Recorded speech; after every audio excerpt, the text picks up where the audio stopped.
Law 30. Make your accomplishments seem effortless. Judgment.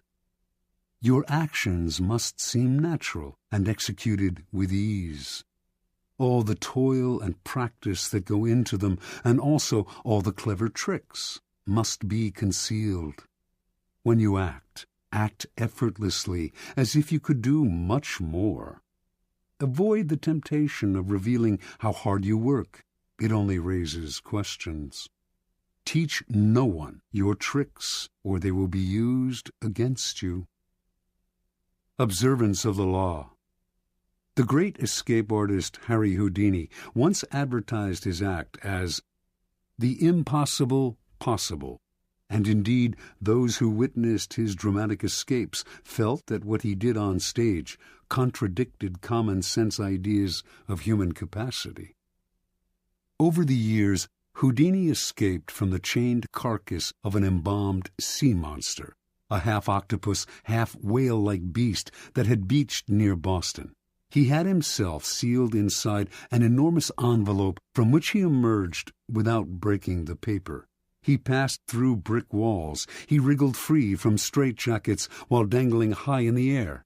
He leaped from bridges into icy waters, his hands manacled and his legs in chains. He had himself submerged in glass cases full of water, hands padlocked, while the audience watched in amazement as he worked himself free, struggling for close to an hour, apparently without breathing. Each time he seemed to court certain death, yet survived with superhuman aplomb. Meanwhile, he said nothing about his methods, gave no clues as to how he accomplished any of his tricks. He left his audiences and critics speculating, his power and reputation enhanced by their struggles with the inexplicable. Perhaps the most baffling trick of all was making a 10,000-pound elephant disappear before an audience's eyes, a feat he repeated on stage for over 19 weeks. No one has ever really explained how he did this, for in the auditorium where he performed the trick, there was simply nowhere for an elephant to hide. The effortlessness of Houdini's escapes led some to think he used occult forces, his superior psychic abilities giving him special control over his body. But a German escape artist named Clopini claimed to know Houdini's secret. He simply used elaborate gadgets. Clopini also claimed to have defeated Houdini in a handcuff challenge in Holland. Houdini did not mind all kinds of speculation floating around about his methods, but he would not tolerate an outright lie, and in 1902 he challenged Clopini to a handcuff duel. Clopini accepted. Through a spy, he found out the secret word to unlock a pair of French combination lock cuffs that Houdini liked to use. His plan was to choose these cuffs to escape from on stage. This would definitely debunk Houdini. His genius simply lay in his use of mechanical gadgets. On the night of the challenge, just as Clopini had planned, Houdini offered him a choice of cuffs, and he selected the ones with the combination lock. He was even able to disappear with them behind a screen to make a quick test, and re-emerged seconds later, confident of victory. Acting as if he had sensed fraud, Houdini refused to lock Clopini in the cuffs. The two men argued and began to fight, even wrestling with each other on stage. After a few minutes of this, an apparently angry, frustrated Houdini gave up and locked Clopini in the cuffs. For the next few minutes, Clopini strained to get free. Something was wrong. Minutes earlier, he had opened the cuffs behind the screen. Now, the same code no longer worked. He sweated, racking his brain. Hours went by, the audience left, and finally, an exhausted and humiliated Clopini gave up and asked to be released. The cuffs that Clopini himself had opened behind the screen with the word CLEFS, French for keys, now clicked open only with the word FRAUD. Clopini never figured out how Houdini had accomplished this uncanny feat. Interpretation. Although we do not know for certain how Houdini accomplished many of his most ingenious escapes, one thing is clear. It was not the occult, or any kind of magic, that gave him his powers, but hard work and endless practice, all of which he carefully concealed from the world. Houdini never left anything to chance. Day and night he studied the workings of locks, researched centuries-old sleight-of-hand tricks, pored over books on mechanics, whatever he could use. Every moment not spent researching, he spent working his body, keeping himself exceptionally limber, and learning how to control his muscles and his breathing. Early on in Houdini's career, an old Japanese performer whom he toured with taught him an ancient trick: how to swallow an ivory ball, then bring it back up. He practiced this endlessly with a small peeled potato tied to a string. Up and down he would manipulate the potato with his throat muscles until they were strong enough to move it without the string. No one could check the inside of his throat, where he could conceal small tools to help him escape. Even so, Clopini was fundamentally wrong.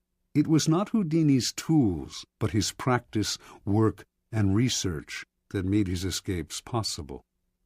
Clopini, in fact, was completely outwitted by Houdini, who set the whole thing up. He let his opponent learn the code to the French cuffs, then baited him into choosing those cuffs on stage. Then, during the two men's tussle, the dexterous Houdini was able to change the code to FRAUD. He had spent weeks practicing this trick, but the audience saw none of the sweat and toil behind the scenes. Nor was Houdini ever nervous. He induced nervousness in others. He deliberately dragged out the time it would take to escape as a way of heightening the drama and making the audience squirm. His escapes from death, always graceful and easy, made him look like a Superman. As a person of power, you must research and practice endlessly before appearing in public, on stage, or anywhere else. Never expose the sweat and labor behind your poise. Some think such exposure will demonstrate their diligence and honesty, but it actually just makes them look weaker, as if anyone who practiced and worked at it could do what they had done, or as if they weren't really up to the job. Keep your effort and your tricks to yourself, and you seem to have the grace and ease of a god. One never sees the source of a god's power revealed. One only sees its effects. Keys to Power. In the Book of the Courtier, published in 1528, Baldassare Castiglione describes the highly elaborate and codified manners of the perfect court citizen.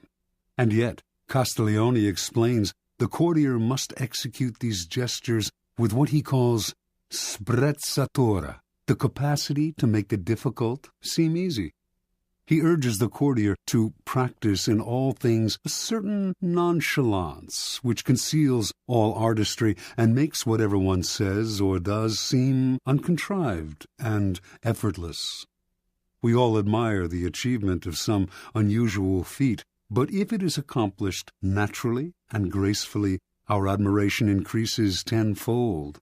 Whereas to labor at what one is doing and to make bones over it shows an extreme lack of grace and causes everything, whatever it's worth, to be discounted.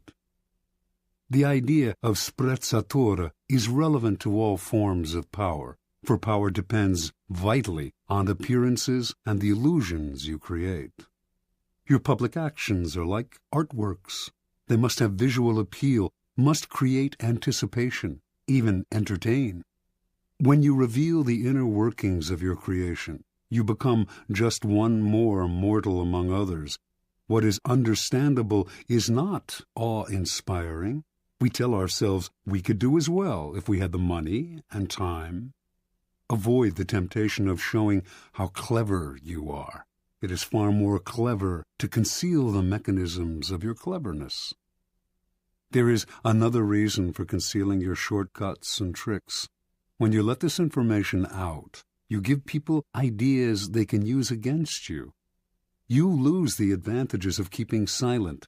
We tend to want the world to know what we have done. We want our vanity gratified by having our hard work and cleverness applauded. And we may even want sympathy for the hours it has taken to reach our point of artistry.